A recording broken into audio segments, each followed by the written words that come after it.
जीवन काल अलग अलग होता है। आपको याद रखना है किसी भी जीव का जीवन काल उसके शरीर पर निर्भर नहीं करता। कुछ लोगों को लगता है कि जो मोटा है वो ज्यादा जीवन है। कभी हम अपने गांव से गए थे ना, हमारे गंगा वाली मेहरान को आपको बुला करके कहा वो बच्चिया तो के खाना वाना ना मिलेला है, बनारस में रहेलू वहां का पानी तो के सूट ना करेला, कैसन मुझा गई हो तो गलिया कैसन फटक गई है ना। वो ऐसा ऐसा आपको बोल रही है। वो का बता देखो ये पातर चिकन बानी ठीक है। अब वो कौन समझा रहा है कि पतली जरूर है लेकिन एनर्जी इतना है ना कि 5-5 6 घंटे का क्लास लेते हैं बिना थके है।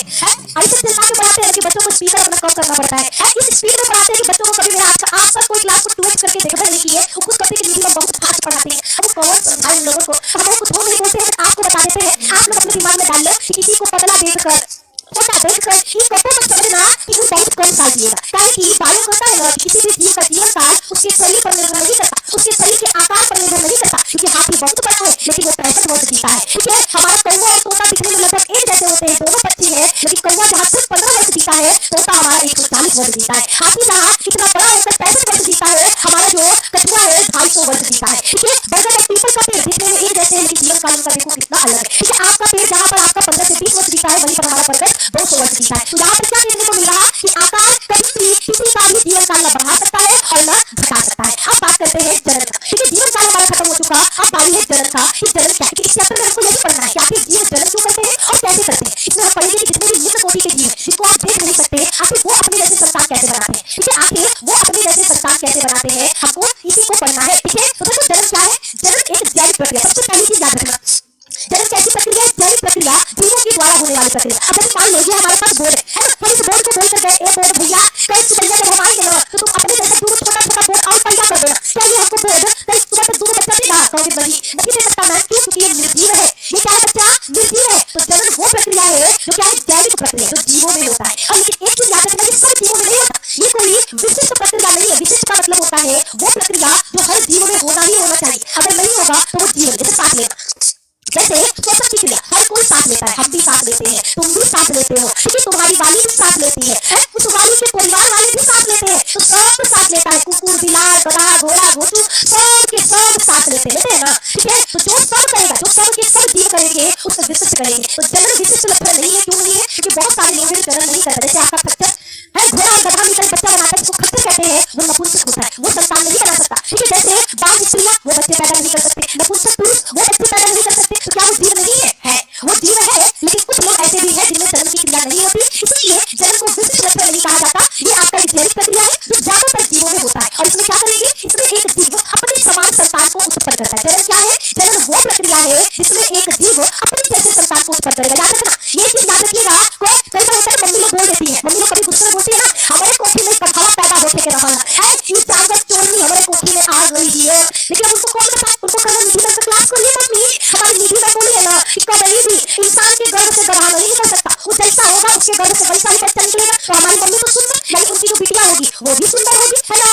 ये चीज आप उनको बता देना कि मम्मी हम गधा नहीं है, अगर आप हमारा चालाक हो तो आपका बच्चा भी चालाक है, क्योंकि हमारी निधि में बोली है जैसा जीव होगा उसके समान ही संतान उत्पन्न करेगा। समझ में आया? आ गया। अब जनन होता है दो प्रकार का। जनन कैसा होता है? जनन होता है दो प्रकार का, अलैंगिक और लैंगिक। ठीक है, जनन होता है दो प्रकार का, अलैंगिक और लैंगिक। अब दोनों को पढ़ते हैं, अलैंगिक और लैंगिक क्या है। तो सबसे पहले जब संतान उत्पन्न करने का बारी आया, ठीक है, तो कहा गया चलो भैया अपने जैसा संतान बनाओ, है ना, अपने जैसा संतान बनाओ ताकि आपकी जैसे धरती पर जीव ही जीव इंसान देख रहे हो। पहले के समय में भारत क्या था, भारत में सबसे पहले 1951 में आपका परिवार नियमन कार्यक्रम चला। ठीक है, भारत वालों को सबसे ज्यादा चिंता था, उसको पता था कि भैया अगर जनसंख्या रोका नहीं गया तो यहाँ विस्फोट हो जाएगा, क्योंकि यहाँ के लोग भैया सबसे ज्यादा खाली होते हैं। तो हमारे जो भारत के लोग हैं वो सबसे ज्यादा खाली है और उनको संतानों से इतना प्यार है, इतना प्यार है, इतना प्यार है कि वो क्रिकेट टीम तैयार कर सकते हैं। इसीलिए सबसे पहले परिवार नियमन कार्यक्रम को चलाया गया। लेकिन भैया गड़बड़ क्या हो गया, गड़बड़ क्या हो गया मेरे दोस्त, गड़बड़ ये हुआ कि भले ही परिवार नियमन कार्यक्रम सबसे पहले चलाया गया, फिर भी हमारा देश आज जनसंख्या के मामले में नंबर 1 पर आ गया। सबसे ज्यादा जनसंख्या किसका है, तो भारत का है। तो सोच में पड़ गए हैं कि अगर परिवार नियमन कार्यक्रम जब सबसे पहले हमारे देश में चला तब हम नंबर 1 पे पहुंच गए। अगर कहीं देर हो गया होता ना तो भैया आपका चैप्टर नंबर 1 का 1 शॉट कंप्लीट होता। ठीक है, हमने आज की क्लास में चैप्टर 1 का 1 शॉट कंप्लीट कर दिया। चैप्टर 1 में इससे बाहर कुछ नहीं आएगा। अगर आपने पूरा एंड तक पढ़ा है तो अब चैप्टर 1 का सारा डाउट खत्म हो चुका होगा और सारे के सारे कॉन्सेप्ट क्लियर हो चुके होंगे। तो जरा बताएं, जरा आप लोग बताइए आपका क्लास कैसा लगा, मेरा आवाज जा चुका ठीक है, आपको पता है।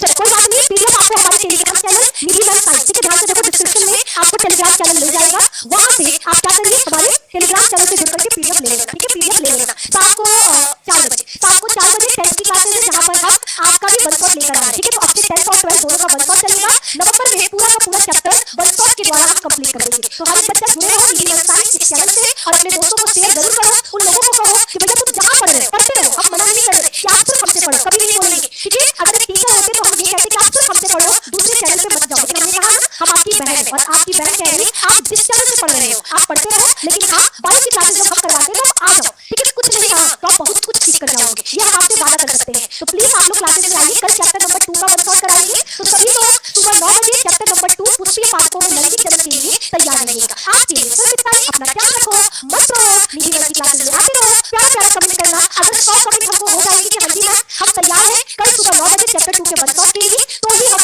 कल आपका चैप्टर 2 का वन शॉट लाएंगे, वरना नहीं लाएंगे। अगर चाहते हो तो सभी लोग कमेंट बॉक्स में उतर जाना, हर एक बच्चा कमेंट करके लिखेगा कि मैम चैप्टर 1 का वन शॉट बढ़िया था, अब कल चैप्टर 2 का लेकर आइए, ठीक है। Okay okay, thank you so much. अपने माता पिता को मेरा प्रणाम कहिएगा, उनको कहिएगा उनकी एक बेटी कहां पर इस चैनल पे पढ़ा रही है, ठीक है। तो निधि मैम के अंदाज में, ठीक है, चश्मा लगा के भैया कोई गाना नहीं गाएगा कि चश्मा लगा से ये ना कहिबू ए बबुआ, ठीक है। तो देखो निधि मैम चश्मा लगाइए, तो आपको बता देंगे चैप्टर नंबर 1 का वन शॉट कंप्लीट हो चुका है। आप लोग भी भैया चश्मा वश्मा लगा लो, क्योंकि निधि मैम मैदान में उतरी है, आपका 22 का हम एक कॉन्सेप्ट क्लियर कर देंगे। और आप लोग कमेंट में बताना कि चश्मा